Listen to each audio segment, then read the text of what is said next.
Dear friends, இயேசு கிறிஸ்துவின் நாமத்தினால மீண்டுமாய் இதனுடைய வார்த்தையை நான் பகிர்ந்து கொள்றதில் நான் கர்த்தருக்கு நன்றி சொல்கிறேன்.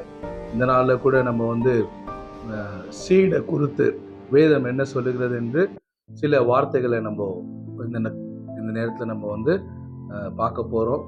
அதுக்கு முன்பதாக நம்ம எல்லா கண்களை மூடி ஜெபம் பண்ணலாம்.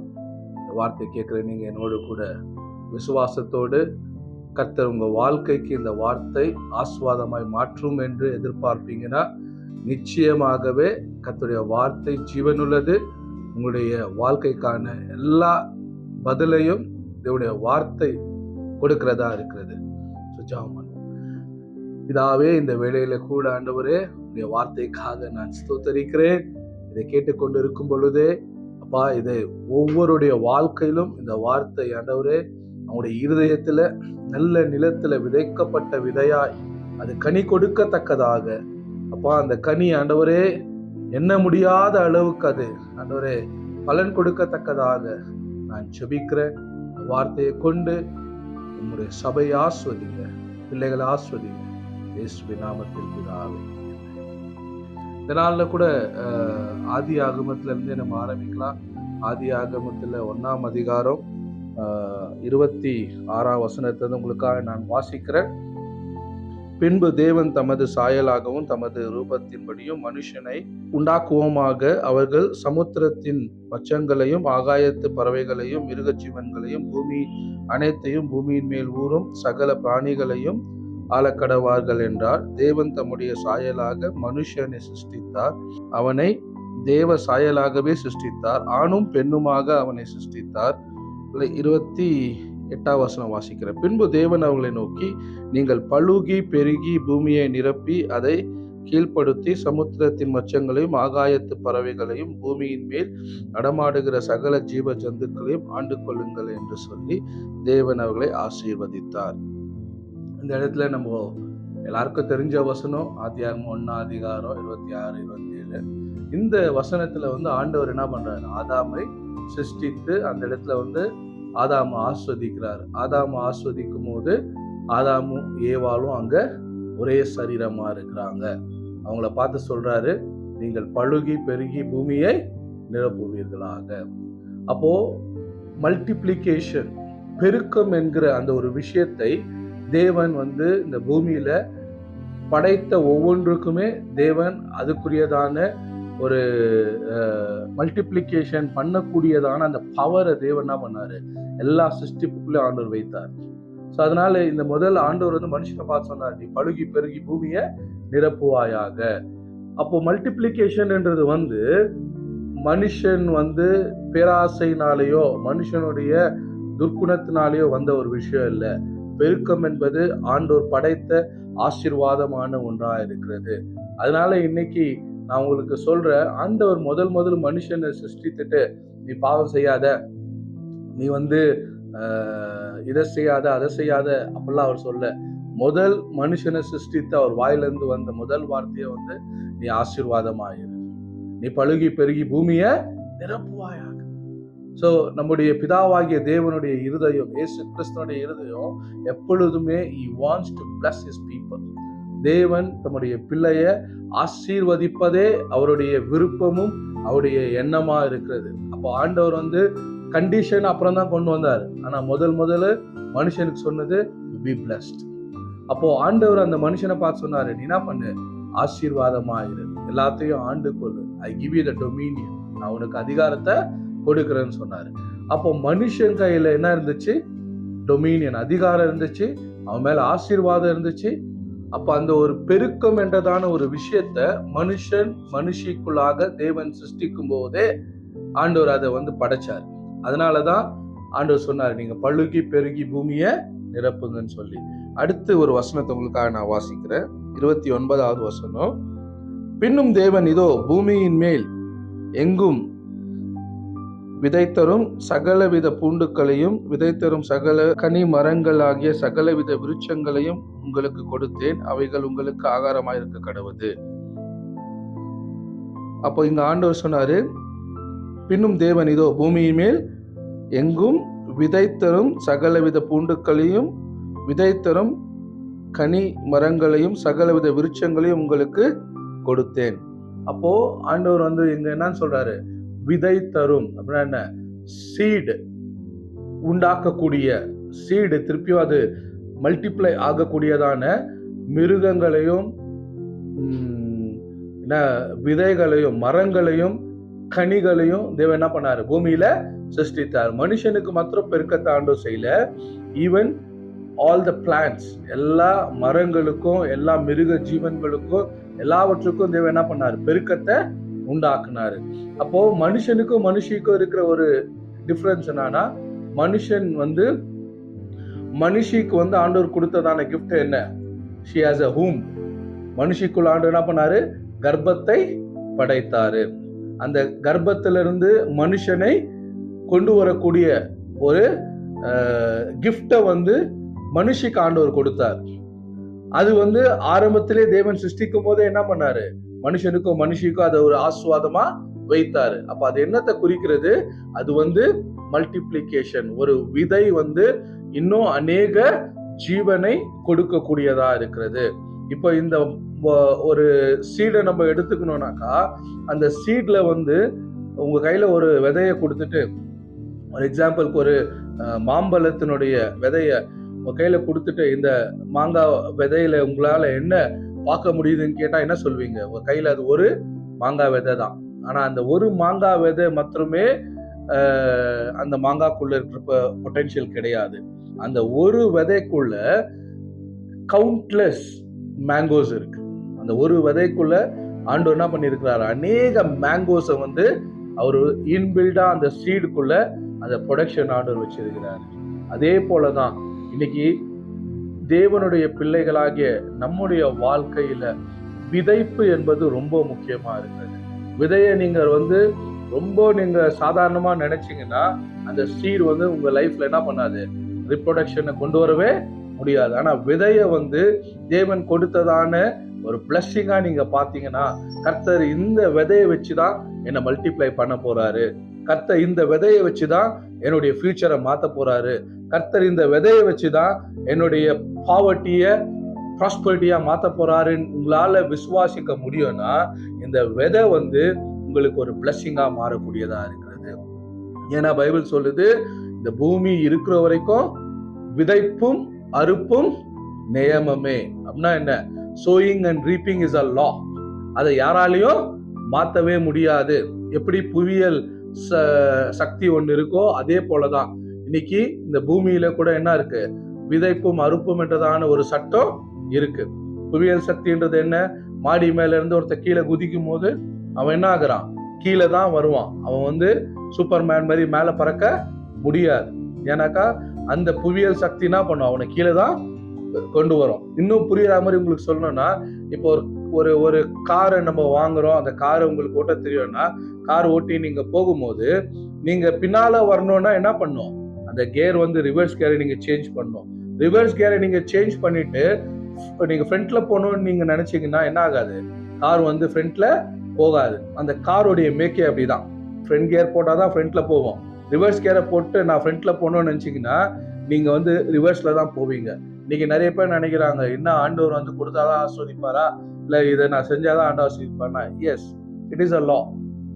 ஆண்டவர் சிருஷ்டித்ததான நியமமா இருக்கிறது. அது வந்து எல்லா மனுஷனுக்கும் உரியதா இருக்கு.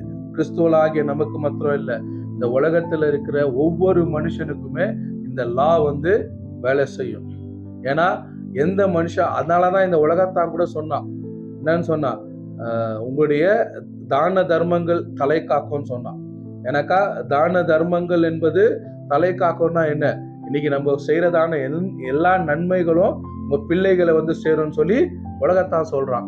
ஆனா பைபிள் என்ன சொல்லுது, எடுத்து வாசிக்கலாம். நீதிமொழிகள் புஸ்தகத்துல 13 அதிகாரம் 22வது வசனம்.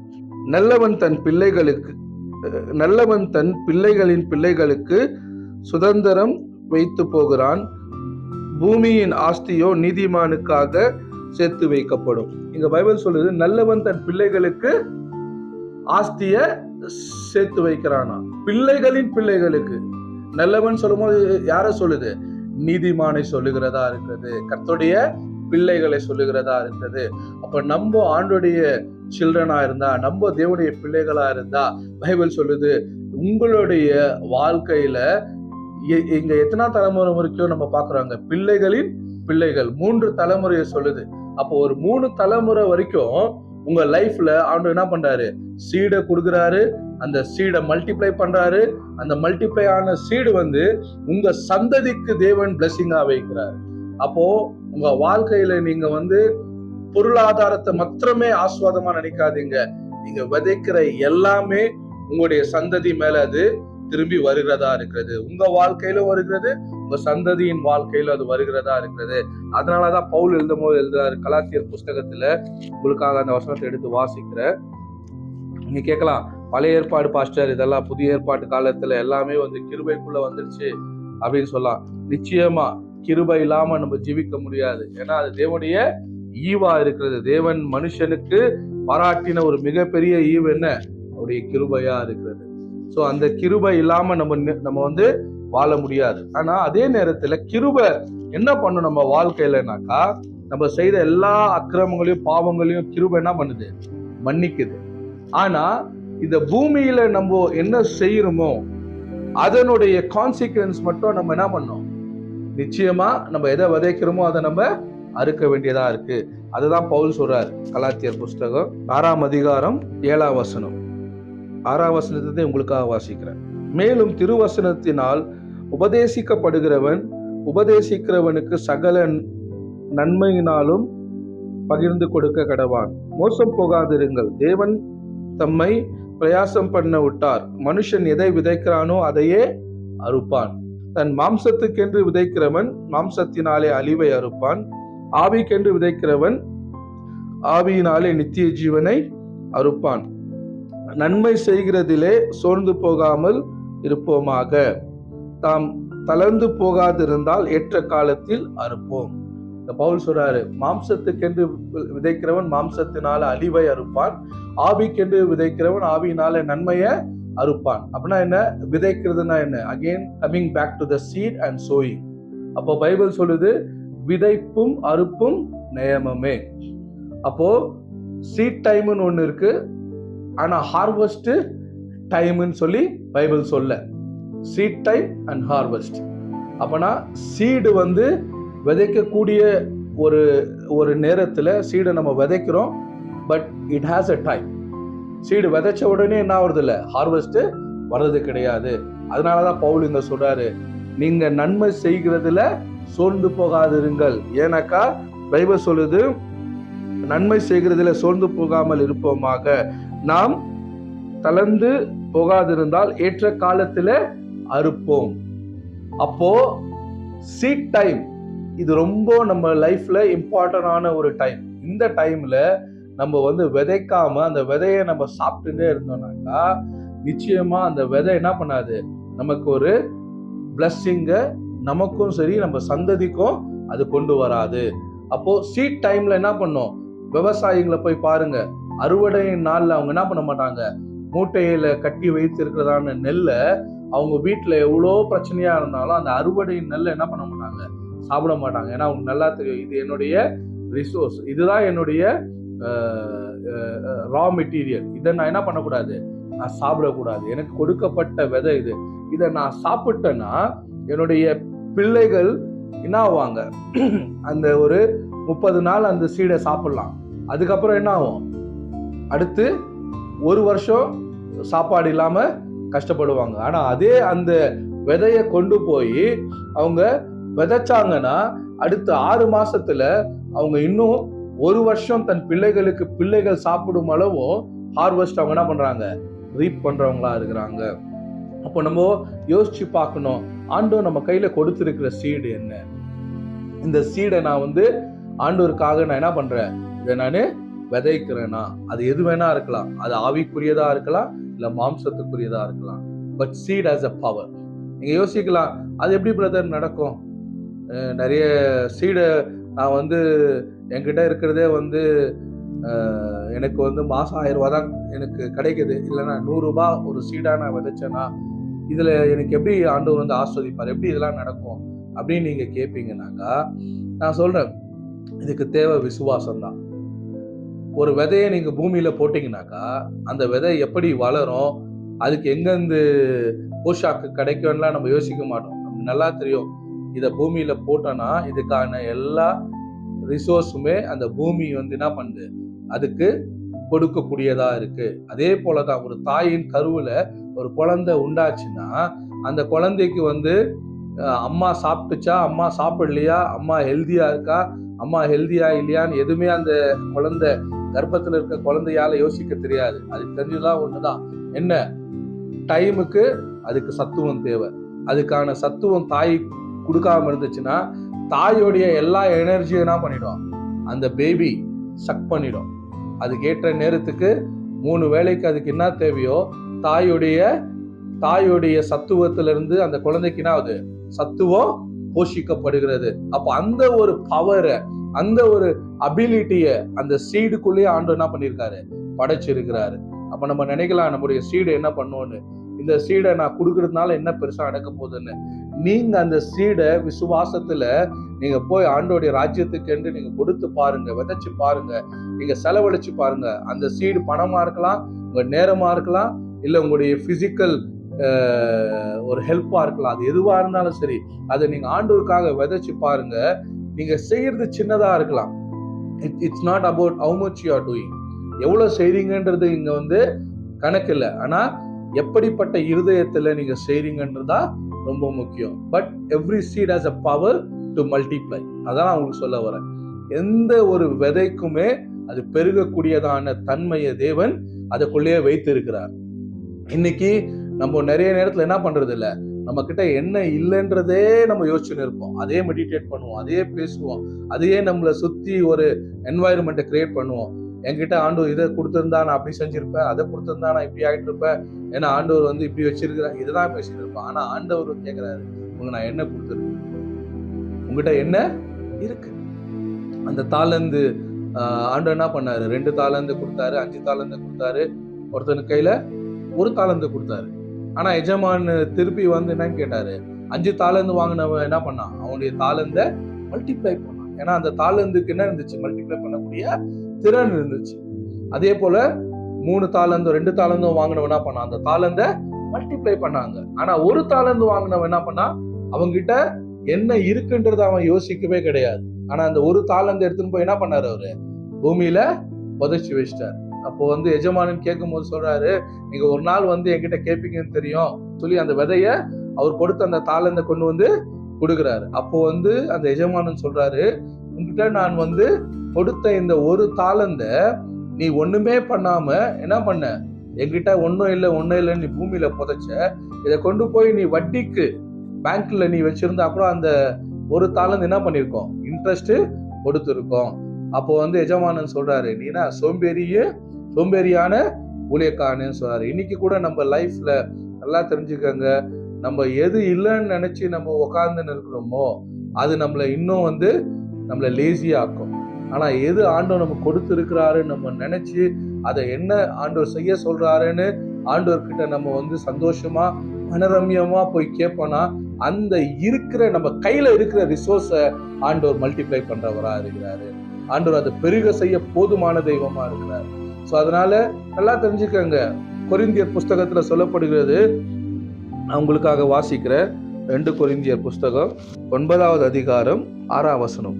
பின்னும் நான் சொல்லுகிறது என்னவெனில், சிறுக விதைக்கிறவன் சிறுக அறுப்பான், பெருக விதைக்கிறவன் பெருக அறுப்பான். அவனவன் வசனமாயும் அல்ல கட்டாயமாயும் அல்ல தன் மனதிலே நியமித்தபடியே கொடுக்க கடவான். உற்சாகமாய் கொடுக்க இடத்திலே தேவன் பிரியமா இருக்கிறார். அப்போ இங்க பவுல் சொல்லும்போது சொல்றாரு, உற்சாகமாய் கொடுக்க இடத்திலே தேவன் பிரியமா இருக்கிறார். சிறுக விதைக்கிறவன் சிறுக அறுப்பான், பெருக விதைக்கிறவன் பெருக அறுப்பான்.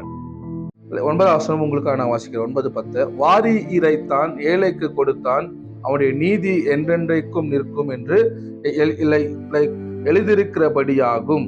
விதைக்கிறவனுக்கு விதையும் புசிக்கிறதற்கு ஆகாரத்தையும் அளிக்கிறவர் உங்களுக்கு விதையையும் அளித்து அதை பெருக பண்ணி. பவுலிங்க சொல்றாரு, விதைக்கிறவனுக்கு விதையும் புசிக்கிறதற்கு ஆகாரத்தையும் அளிக்கிறவர் உங்களுக்கு விதையை அளித்து அதை பெருக பண்ணி உங்கள் நீதியின் விளைச்சலை வர்த்திக்க செய்வார். இந்த இடத்துல பவுல் சொல்லும்போது சொல்றாரு, விதைக்கிறதுக்கும் ஆண்டவர் தான் கொடுக்கிறார். நம்முடைய விதை எங்க இருந்து வருது? அது நம்ம சம்பாதிச்சது கிடையாது. சம்பாதிக்கிறதுக்கான பலனை உண்டு பண்ணுகிறவனும் தேவன் தான். அதான் உபாக புஸ்தகத்துல நம்ம பார்க்குற 8ஆம் அதிகாரத்துல சம்பாதிக்கிறதுக்கான அந்த திறனையும் பலனையும் ஆண்டவர் என்ன பண்றாரு? நம்ம கொடுக்கிறாரு. அப்ப நம்ம கையில அந்த விதையும் ஆண்டவர் கொடுத்துட்டு இத சொல்றாரு, மகனே இந்த விதை நான் உனக்கு கொடுத்துருக்கிறேன், இந்த விதைக்குள்ள நான் என்ன பண்ணி வச்சிருக்கேன்? பெருக்கத்தை வச்சிருக்கிறேன். அதான் இங்க பவுல் சொல்றாரு, விதைக்கிறவனுக்கு விதையும் புசிக்கிறவனுக்கு ஆகாரத்தையும் உண்டு பண்ணுகிற தேவன் அவர் என்ன பண்றாரு? உங்கள் நீதியின் விளைச்சலை வர்த்திக்க செய்வார். தேவன் என்ன பண்றாரு? அழித்து அதை பெருக பண்ணி, ஆண்டவர் உங்களுக்கு விதையை கொடுக்கிறாரு, உங்களுக்கு சாப்பாடை கொடுக்கிறாரு. அந்த விதையை பெருக பண்ணி அதுல நீதியின் விளைச்சலை அவர் உண்டு பண்ணுவேன்னு வாக்கு கொடுக்கிற தேவனா இருக்கிறாரு. அதனால நம்முடைய வாழ்க்கையில பெருக்கம் வேணும்னு நீங்க எதிர்பார்ப்பீங்கன்னா, ஒருவேளை நீங்க சொல்லலாம், என்னை நேசிக்கிறவங்க யாருமே இல்ல பாஸ்டர் அப்படின்னு சொல்லுவீங்கன்னா, நீங்க எவ்வளவு பேருக்கு தேவனுடைய அன்பை வெளிப்படுத்துறீங்க? நீங்க எவ்வளவு பேரை நேசிக்கிறீங்க? அதனாலதான் ஏசாமி சொன்னார், உங்க சத்துருக்களை சிநேகிங்கன்னு சொல்லி. இன்னைக்கு உங்களால ஒருத்தவங்களை மன்னிக்க முடியலன்னா அந்த மன்னிப்பை நீங்க என்ன பண்ண முடியாது? இன்னொருத்தவங்க கிட்ட இருந்து பெற்றுக்கொள்ள முடியாது. அப்ப நீங்க இன்னொருத்தவங்களை மன்னிக்கிறவங்களா இருப்பீங்கன்னாக்கா, அவங்களுக்கு நீங்க இறங்குறவங்களா இருப்பீங்கன்னா, உங்க கடனாளிகளை நீங்க மன்னிக்கிறது போல பரலோகத்தில் இருக்கிறவங்களுக்கு தான் அவங்க உங்க கடன்களை மன்னிக்கிறான்னு பைபிள் சொல்லுது. You have a seed. உங்ககிட்ட விதை இருக்கு. என்ன? மன்னிக்கிற அந்த விதை ஆண்டு உங்களுக்கு கொடுத்திருக்கிறார். நீங்க மன்னிக்கும் போது பரமபிதா என்ன பண்றாரு? உங்களுடைய வாழ்க்கையில நிறைய பேரு தெரியாம நீங்க செய்யற விஷயங்களை மன்னித்து உங்களை ஏற்றுக்கொள்ளுகளை உங்களை சரௌண்டிங்கா கர்த்தர் வைக்கிறார். அப்ப நீங்க ஒருத்தவங்களுக்கு மன்னிக்காம, நீங்க ஒருத்தவங்களுக்கு அன்பு செலுத்தாம, என்னை யாரும் நேசிக்க மாட்டாங்க, என்னை யாரும் ஏற்றுக்கொள்ள மாட்டாங்க, எனக்கு யாரும் உதவி செய்ய மாட்டாங்கன்னு சொன்னீங்கன்னா, you have a seed and you never sowed. உங்ககிட்ட விதை இருக்கு, ஆனா நீங்க உங்க விதைய விதைக்கல. ஏன்னா நீங்க எதை விதைப்பீங்களோ அதை தான் அறுப்பீங்க. வெறும் மெட்டீரியல் மட்டும் இல்ல, ஒவ்வொரு விஷயத்திலுமே whatever you sow you will reap. அப்போ உங்களுடைய பணத்தை எடுத்துக்கொண்டாக்கா, உங்களுக்கு வருகிறதான வருமானத்துல நீங்க ஆண்டவர் சமூகத்துல நீங்க தைரியமா சொல்ல, ஆண்டவரே நீங்க தான் இந்த விதையை கொடுத்தீங்க, இந்த விதை உங்களுடையது, இந்த விதைக்குள்ள நிறைய பெருக்கத்தை நான் பாக்குறேன், இந்த விதை எனக்கு 30, 60, 100 மடங்கு விளைச்சலை கொடுக்கும் நீங்க ப்ராமிஸ் பண்ணிருக்கீங்க. அதனால என் விதை எவ்வளவு பெருசுன்றது எனக்கு முக்கியம் கிடையாது. அது சிறுகனா இருக்கலாம், பெருகனா இருக்கலாம். It depends on your decision. உங்களுடைய இருதயத்தின் தீர்மானம் இது. ஆனா இந்த விதை நிச்சயமா பழுகி பெருகுன்றதுல நான் விசுவாசிக்கிறேன். ஏன்னா இந்த விதைக்கு அப்படிப்பட்ட ஒரு இன்பில்ட் மல்டிப்ளிகேஷன், பெருக்கத்தை செய்யக்கூடிய அந்த ஒரு வல்லமையை தேவன் சிருஷ்டித்து இருக்கிறார். அதனால நீங்க பயப்பட தேவையில்லை, உங்க பாவர்ட்டியை நினைச்சு கலங்க தேவையில்லை. உங்ககிட்ட என்ன இருக்கோ அதுல நீங்க ஆண்டவருக்கு நன்றி சொல்லுங்க. உங்ககிட்ட என்ன ஆண்டு கொடுத்திருக்கிறாரோ ஆண்டவருக்கு நன்றி சொல்லுங்க. எனக்கு ஒரு ஸ்டோரி பைபிள் ஞாபகம் வருது. இயேசு கிறிஸ்து மார்க் புஸ்தகத்துல நம்ம பாக்குறோம், 5000 பேர் அவர் பிரசங்கம் பண்றாரு. எவ்வளவு நாள் பிரசங்கம் பண்றாரு? 3 நாள் பிரசங்கம் பண்றாரு. 3 நாள் பிரசங்கம் பண்ணிட்டு கடைசியா இயேசு கிறிஸ்து சொல்றாரு, இவங்க பசியா இருக்கிறாங்க, இவங்களுக்கு சாப்பாடு கொடுங்கன்றார். சாப்பாடு கொடுங்கன்னு சொல்லும் போது சீஷருங்க என்ன சொல்றாங்க? இவ்வளவு பேருக்கு சாப்பாடு எங்க இருந்து கொண்டு வர முடியும்? ரொம்ப கஷ்டம் ஆண்டவரே, இப்போ உடனே இவ்வளவு பேருக்கும் சாப்பாடு கொடுக்க முடியாது அப்படின்னு சொல்லும் போது, அப்ப இயேசு அங்க கேட்கிற கேள்வி, உங்களிடத்துல என்ன இருக்கு? இயேசு கிறிஸ்து இந்த 5000 பேருக்கு சாப்பாடு கொடுக்கணும்னு சீஷர்களிடத்துல சொல்லும் போது சீஷர்கள் சொன்னாங்க, இவங்களுக்கு எங்க இருந்து சாப்பாடை கொண்டு வர முடியும்? கஷ்டமாச்சே அப்படின்னு சொல்லி சீஷர்கள் சொல்றாங்க, எங்க நம்ம வனாந்தரத்துல இருக்கிறோம், அவங்களுக்கு உடனே உணவை கொடுக்க முடியாது, அதுக்கு நம்ம உடனே தயார் பண்ண முடியாது அப்படின்னும் போது இயேசு கிறிஸ்து உடனே அப்படியா, சரி ஆயிடுச்சு, இவ்வளவு பேருக்கு சாப்பாடு கிடைக்காதா, போலான்னு சொல்ல அவரு. உடனே அவர் கேட்ட கேள்வி என்ன? உங்ககிட்ட என்ன இருக்கு? இன்னைக்கு நிறைய நேரத்துல நம்ம ஆண்டவர் நமக்கு என்ன கொடுத்திருக்கிறார்ன்றதே நம்ம தியானிக்கிறது கிடையாது.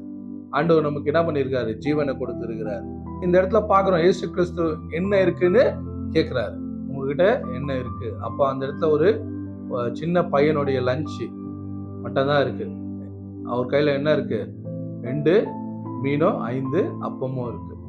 அப்போ சீஷர்கள் சொல்றாங்க 2 மீன் 5 அப்பம் இருக்குன்னு சொல்றாங்க. அப்போ ஆண்டவர் என்ன பண்ணார்? அதை பைபிள் சொல்லுது, அவர் எடுத்ததை ஸ்தோத்திரம் பண்ணாரு. எப்போ பெருக்கம் உண்டாச்சு?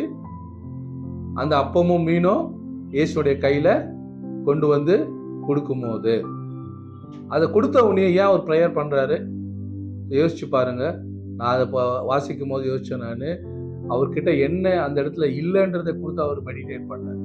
வனாந்தரத்துல 5000 பேர் பெரிய புருஷர்கள் மாத்திரமே, அதுக்கப்புறமா அவங்களுடைய மனைவி பிள்ளைகள் இவ்வளோ பேர் இருக்கிறாங்க, என்கிட்ட இருக்கிறது வரையும் 5 அப்பமோ 2 மீன் அப்படின்னு நினைச்சு அவர் என்ன பண்ணல, சோர்ந்து போய் அதை அவர் தியானம் பண்ணல.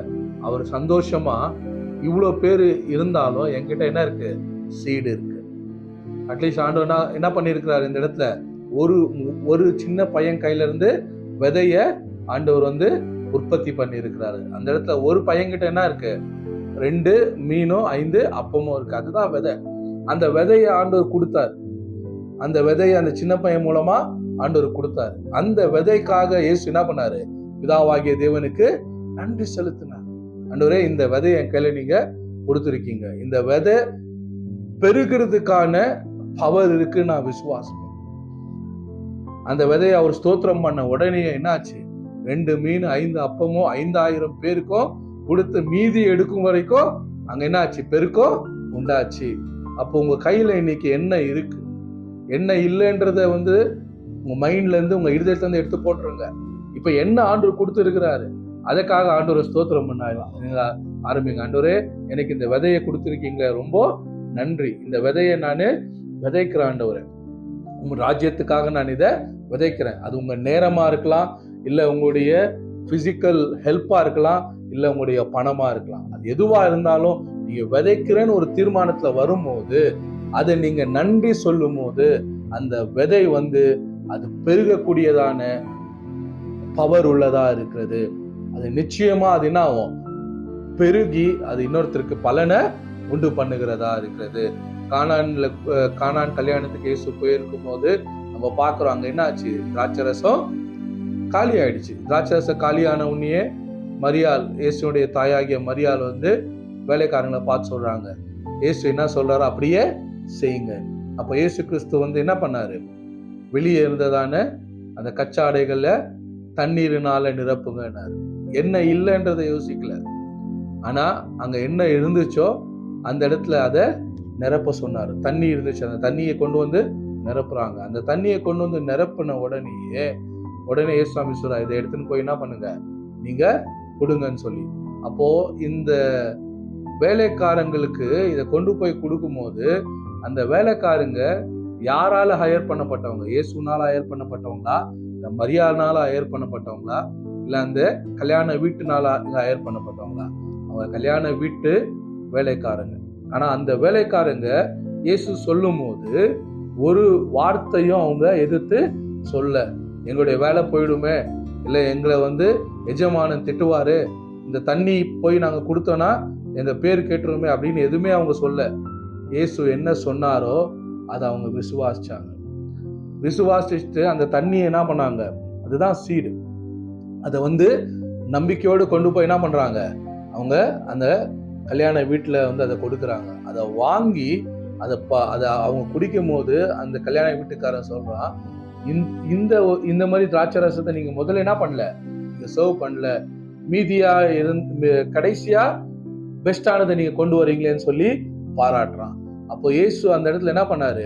அந்த தண்ணீரை திராட்சை ரசமா மாற்றினாரு. அது எப்படி நடந்தது? அதுதான் ஆண்டோடைய வல்லமை. அது எப்படி நடக்கும்? அதுதான் ஆண்டோடைய வல்லமை. நீங்க கேட்கலாம், என்கிட்ட வரையும் இதுதான் இருக்கு, இதை வச்சு நான் என்ன செய்ய முடியும்னா, அதை வச்சு நீங்க ஒன்றும் செய்ய முடியாது. ஆனா அதை கர்த்தருக்காக நீங்க கொடுக்கும் போது அவர் தான் அதை பெருக செய்கிறவரா இருக்கிறாரு. அவர் தான் உங்களுடைய குறைவுகளை கிறிஸ்து இயேசுக்குள்ள நிறைவாக்குகிறவரா இருக்கிறார். ஏன்னா அதான் பிலிப்பியர் 2ஆம் அதிகாரத்துல 19ஆம் வசனம் சொல்லுறது. நான் உங்களுக்கு அந்த வசனத்தை வாசிக்கிறேன். நிறைய நேரத்துல நம்ம நினைப்போம், இது எப்படி நடக்கும், இது எப்படி ஆண்டவர் செய்வார் அப்படின்னு சொல்லி. ஆனா ஆண்டவர் உண்மையுள்ளவர். முதல்ல அவருடைய இன்டெகிரிட்டியை நம்ம என்ன பண்ணோம்? நம்ம நம்பணும். நம்மளை அழைச்சவர் அவரு உண்மையுள்ள தேவன். அவர் ஒரு பொழுதும் பொய் சொல்லுகிற தேவன் அல்ல. நமக்கு எவ்வளவு பிரச்சனை வரட்டும், நமக்கு என்ன சந்தர்ப்பம் என்ன சூழ்நிலை இருந்தாலும் கர்த்தர் அவர் மாறாதவர், அவர் உண்மையுள்ளவரா இருக்கிறான் வேதம் சொல்லுகிறது. பிலிப்பியர் புஸ்தகத்துல 4ஆம் அதிகாரம் 15வது வசனம். மேலும் பிலிப்பியரே, சுவிசேஷத்தின் ஆரம்பத்திலே நான் மக்கதோனியாவில் இருந்து புறப்பட்ட போது கொடுக்கல் வாங்கல் காரியத்திலே நீங்கள் மாத்திரம் எனக்கு உடன்பட்டதே அல்லாமல் வேறொரு சபையும் உடன்படவில்லை என்று நீங்கள் அறிந்திருக்கிறீர்கள். நான் தெசலோனிக்கேயில் இருந்த போதும் என் குறைச்சலை நீக்கும்படி நீங்கள் 2 தரம் அனுப்பினீர்கள். இங்க பவுல் சொல்றாரு, பிலிப்பிய சபையை பார்த்து சொல்றாரு, நீங்க என்னுடைய குறைச்சல்கள் என்ன பண்ணீங்க, நீங்க பங்காளர்களா மாறினீங்க. என்னுடைய குறைச்சலை நீங்க என்ன பண்ணீங்க, நீக்குனீங்க. எப்படி? உங்களுடைய பணத்தினால, உங்களுடைய தான தர்மங்கள்னால. அப்ப அதை சொல்றாரு, எனக்கு இங்க பவுல் சொல்றாரு, எனக்கு என்ன இருந்துச்சு, குறைச்சல் இருந்துச்சு, எனக்கு தேவை இருந்துச்சு. ஆனா அந்த தேவையில நீங்க என்னோட கூட என்ன ஆனீங்க, பார்ட்னராகி உங்களுடைய விதையை என்ன பண்ணீங்க, எனக்கு நீங்க விதைச்சிங்க. அப்படி நீங்க உங்க விதையை விதைக்கும் போது அவர் சொல்றாரு, உபகாரத்தை நான் நாடாமல் உங்கள் கணக்குக்கு பலன் பெருகும்படி நாடுகிறேன். நீங்க சொல்றாரு, நீங்க கொடுக்கிற பணத்தை நான் என்ன பண்ணல, அதை இச்சிக்கல. நீங்க என்ன கொடுப்பீங்க, உங்ககிட்ட இருந்து நான் எதையாகில வாங்கிடலாமா, தந்திரமா பேசி இல்ல ஞானமா பேசி உங்ககிட்ட இருக்கிறத நான் ஏதாவது பறித்து கொள்ளலாமா, அப்படி நான் என்ன பண்ணல, என் சுய புத்தியில நான் உங்ககிட்ட இருந்து எந்த விதையும் நான் எதிர்பார்க்கல. இன்னொரு இடத்துல பவுல் சொல்றாரு, நான் சொந்த வேலை செய்து என்னுடைய சம்பாத்தியத்துல நான் என்ன பண்ண உங்களுக்கு உதவி செய்தேன்னு சொல்லி ஊழியக்காரங்களை பார்த்து சொல்றாரு. அப்ப பவுலுடைய இந்த இடத்துல பவுலுடைய இன்டென்ஷன் வந்து பணம் கிடையாது. எது அவருக்கு யார் அவருக்கு எவ்வளவு காணிக்க கொடுப்பாங்கன்ற அந்த ஒரு இன்டென்ஷன் இந்த வார்த்தையை சொல்ல. அவருக்கு என்ன சொல்ல வராருன்னா, உங்களுடைய நீதியின் விளைச்சல் என்னுடைய குறைவுகள்ல அது பார்ட்னர் ஆச்சு, அது பங்காளரா வந்துச்சு. அந்த விதை என்னவா இருக்குது, நான் உங்களுடைய உபகாரத்தை பார்க்கல, நீங்க எவ்வளவு கொடுத்தீங்க, எவ்வளவு செக் எழுந்தீங்க, எவ்வளவு பணம் வருது, அதை நான் பார்க்கல. நான் என்னத்தை பார்க்கிறேன், உங்க கணக்கில் பலன் பெருகும்படிக்கு. அதான் நான் சொன்னேன், ஒரு விதைக்குள்ள மல்டிப்ளிகேஷன் உண்டு, அது யாராலையும் மாற்ற முடியாது. நீங்க விதைக்கிறது மனுஷனை பார்த்து விதைக்காதீங்க. நீங்க விதைக்கிறது இந்த ஊழியக்காரன் அந்த ஊழியக்காரன்னு விதைக்காதீங்க. நீங்க கொடுக்கறது நான் இவங்களுக்கு தான் கொடுப்பேன் அப்படின்னு நினைச்சு நீங்க தீர்மானம் பண்ணாதீங்க. உங்க விளைச்சலை கொண்டு போய் பிதாவுக்கு ஸ்தோத்திரம் பண்ணுங்க. அவர் எங்க விதைக்க சொல்றாரோ, எந்த இடத்துல கொடுக்க சொல்றாரோ, மனரம்யமா அது எவ்வளவா இருந்தாலும் நீங்க அதை அங்க விதைச்சு பாருங்க. அந்த விதை என்னாவனா உங்க கணக்குல பெருகுகிறதா இருக்கிறது. அது ஒரு மல்டிப்ளிகேஷனை கொண்டு வரன்னு சொல்லி பைபிள் சொல்லுகிறது. நான் ஆணித்தனமா சொல்ல முடியும், விதைக்கிறவனுக்கு விதையும் புசிக்கிறதுக்கு ஆகாரத்தையும் கொடுக்கிற தேவன் நம்முடைய தேவனா இருக்கிறாரு. அப்போ கர்த்தருக்கு கொடுத்து நான் கடனாளி ஆனேன்னு சொல்றவன் சரித்திரத்திலேயே கிடையாது. கொடுத்தவன் கடனாளி ஆனான்றது சரித்திரத்திலே கிடையாது. அப்படி கொடுத்து கடனாளியா இருக்கிறானா அவன் ஆவியில விதைக்காம மாம்சத்துல விதைச்சிருப்பான். அதனாலதான் சொன்னேன், மாம்சத்துல நீங்க என்ன பண்ணக்கூடாது, உங்க பெருமைக்காக உங்க பேருக்காக ஏதோ கல்வெட்டுல உங்க பேரை எழுதுறாங்கன்றதுக்காக இல்ல பாஸ்டர் மைக்ல பேசுவான்றதுக்காக அப்படிப்பட்ட விதையை நான் பேசல. நான் பேசுறது உங்களுடைய பரமபிதா, உங்களை அழைத்த தேவன், உங்களுக்காக தன் ஜீவனை கொடுத்த இயேசுவுக்கு உகந்த வாசனையான ஒரு விதையா நீங்க கொண்டு போகும்போது, ஆவியில நீங்க நடத்தப்பட்டு உங்க காணிக்கைய உங்க தசமபாகத்தை உங்க விதையை நீங்க விதைக்கும் போது என்ன சொல்றீங்க, 18ஆம் வசனம், எல்லாம் எனக்கு கிடைத்தது, சம்பூர்ணமும் உண்டாயிருக்கிறது, உங்களால் அனுப்பப்பட்டவைகளை உகந்த வாசனையும் தேவனுக்கு பிரியமான உகந்த பலியுமா எப்ரோப்பியத்தினிடத்திலிருந்து வரப்பெற்று கொண்டபடியால் நான் திருப்தி அடைகிறேன். இங்க அவர் சொல்றாரு, நீங்க காணிக்க கொடுத்தீங்க, உங்களுடைய விதை எனக்கு வந்துச்சு, அது எனக்கு என்னாச்சு, திருப்தியா இருக்கு, நீங்க கொடுத்ததுல நானு திருப்தியான. அப்போ ஒரு ஊழியக்கார் பாருங்க, ஒரு ஊழியக்காரு மனரம்யமா உங்களால ஆஸ்வதிக்கப்பட்டேன்னு சொன்னார்னா அதனுடைய ஆசீர்வாதம் உங்க மேல பல மடங்கு வருகிறதா நிச்சயமா. அது மாறாத ஒரு சத்தியம். ஒரு ஊழியக்காருக்கு இங்க ஒரு கலசம் தண்ணி கொடுத்தாலும் தேவன் அந்த வீட்டை ஆஸ்வதிக்கிறவரா இருக்கிறார். அதனாலதான் பைபிள் சொல்லுது, என்னுடைய நாமத்தினால நீங்க ஒருத்தருக்கு ஒரு கலசம் தண்ணீர் கொடுத்தாலும் நான் என்ன பண்ணுவேன், உங்களை ஆசீர்வதிப்பேன். அப்ப இந்த இடத்துல நீதியின் விளைச்சல்னு பேசும்போது விதைய நீங்க விதைக்கிற அந்த விதையின் விளைச்சலை பேசும்போது பவுல் சொல்றாரு, நீங்க எனக்கு கொடுத்தீங்க, என் குறைவுகள்ல கொடுத்தீங்க, எனக்கு நீங்க பங்காளரானீங்க, உங்களுடைய பார்ட்னர்ஷிப் உடைய விதை என்னுடைய இருதயத்தை திருப்தி படுத்தினது. அதனால உங்க கணக்குல அப்படின்னா என்ன, உங்க பேங்க் அக்கௌண்ட்ல உங்களுக்கு நிச்சயமா மல்டிப்ளிகேஷன் உண்டாகும். நம்ம அனைவருக்குமே பரலோகத்துல ஒரு அக்கௌண்ட் இருக்கு. அந்த அக்கௌண்ட்ல தட்டி பார்த்தா தெரியும், ஜெயராஜ் தேவனுடைய ராஜ்யத்துக்காக என்ன பண்ணி இருக்கிறாரு அப்படின்றது அந்த அக்கௌண்ட்ல கிளீனா தெரிஞ்சிடும். ஏன்னா அதனாலதான் சொல்லுது, உங்க பொக்கிஷம் எங்கேயோ அங்கே உங்க இருதயமும் இருக்கிறது. அப்ப நம்ம இருதயம் பரலோக ராஜ்யத்துக்கு ஏற்ற சிந்தையா இருந்துச்சுன்னா, பணமாகட்டும், நம்ம நேரமாகட்டும், நம்முடைய பிசிக்கல் விஷயமாகட்டும், அது ஒரு பெரிய சேலஞ்சே கிடையாது. நம்முடைய இருதயம் எங்க இருக்குன்றத வச்சுதான் நம்ம எங்க இருக்குன்றத கண்டுபிடிக்கலாம். அப்போ இன்னைக்கு உங்களுடைய இருதயம் பரலோகத்துக்கு நேரா இருக்குன்னா, நிச்சயமா நான் சொல்றேன், நான் முடிச்சிடறேன். ஆக்சுவலி டைம் நான் முடிச்சிடறேன். அப்போ நம்முடைய இருதயம் பரலோக சிந்தை உள்ளதா இருந்துச்சுன்னா, நம்முடைய விதையானது அது நிச்சயமா அது தேவனை மகிமைப்படுத்தக்கூடியதா இருக்கும். அப்ப இங்க பவுல் சொல்றாரு, நீங்க கொடுத்தீங்க, நான் திருப்தி அடைந்தேன். ஆனா நான் உங்களுடைய குறைச்சல் என்ன பண்ண மாட்டேன். எங்க சொல்றாரு, நீங்க எனக்கு கொடுத்துட்டீங்க, அதனால உங்களுக்கு கடன், உங்களுக்கு பிரச்சனைன்னு வரும்போது நம்ம நிறைய நேரத்துல எங்க போறோம், பாஸ்டர் ஏதாவது உதவி செய்வாரா, நான் இந்த சர்ச்சைக்கு இவ்வளவு, இன்னைக்கு சில இடங்கள்ல நான் கேள்விப்படுறேன், பாஸ்டர் கிட்ட சண்டை போடணும், நான் உங்களுக்கு 2 வருஷம் தசவமா கொடுத்துக்கிறேன், அந்த காசெல்லாம் கொடுங்க, நான் வாங்கினு ரிட்டர்ன் சர்ச்சை விட்டு போறேன்றாங்க. பாருங்க, நீங்க கொடுக்கறது பாஸ்டருக்கு இல்ல, நீங்க கொடுக்கறது ஊழியக்காரங்களுக்கு இல்ல, நீங்க கொடுக்கறது பரலோகத்தின் தேவனுக்கு.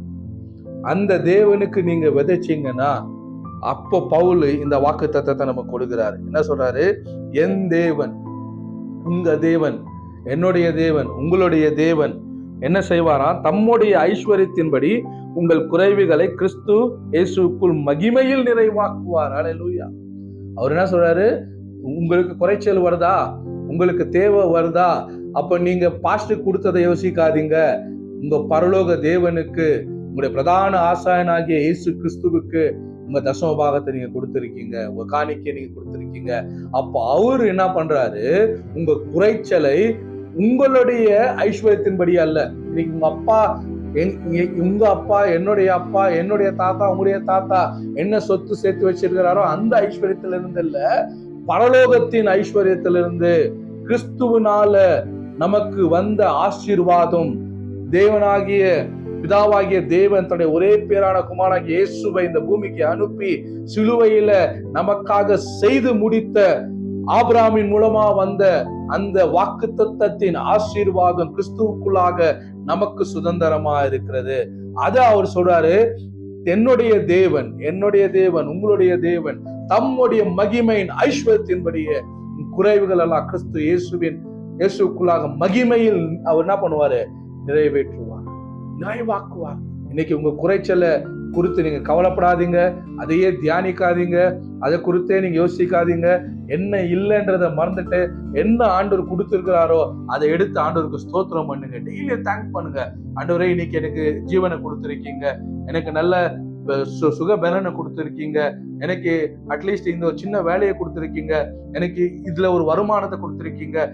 இத்தனை நீங்க செஞ்ச ஆண்டவர், நீங்க ரொம்ப நல்ல தேவன். என்னுடைய குறைச்சலை நான் என்ன பண்றேன், என்கிட்ட கொடுத்த இதை நான் உங்களுக்காக விதையா கொண்டு வருகிறேன். இந்த விதை எனக்கு நிச்சயமா மல்டிப்ளை ஆகும் என்ற விசுவாசத்தோடு உங்களுக்கு உகந்த வாசனையா நான் கொண்டு வரேன்னு சொல்லி ஆண்டவருக்கு நீங்க விதைச்சு பாருங்க. நான் சொல்றேன், உங்களுடைய வாழ்க்கையில மட்டும் இல்ல, 3 சந்ததிக்கும் நல்ல மனிதன் ஆஸ்தியை சேர்த்து வைக்கிறான் பைபிள் சொல்லுது. அப்ப நீதிமான் என்ன பண்றான், தனக்கு மட்டும் இல்ல, தன் பிள்ளைகளுக்கும் ஆஸ்தியை சேர்த்து வைக்கிறான். ஆண்டவர் உங்க விதையை கொண்டு உங்களுடைய பிள்ளைகளின் பிள்ளைகளுக்கு ஆண்டவர் ஆசீர்வாதத்தை கொடுக்கிறவரா இருக்கிறாரு. உங்க நீதியின் விதை, நீதியின் விளைச்சலை கொண்டு வருகிறதா இருக்கிறது. மறுபடியும் சொல்றேன், சீட் டைம், ஹார்வெஸ்ட். அப்போ விதைக்கணும், அதுக்கான ஒரு டைமை கொடுக்கணும். அடுத்து ஹார்வெஸ்ட்காக நீங்க வெயிட் பண்ண தேவையில்ல. விதையின் டைம் முடிஞ்சாலே ஹார்வெஸ்ட் வருகிறதா இருக்கிறது. ஆண்டவர் பொய் சொல்லுகிறவர் அல்ல. நிச்சயமா உங்க குறைவுகளை கர்த்தர் நிறைவாக்குவார். கர்த்தர் உங்களை ஆசீர்வதிப்பாராக. ஆமென்.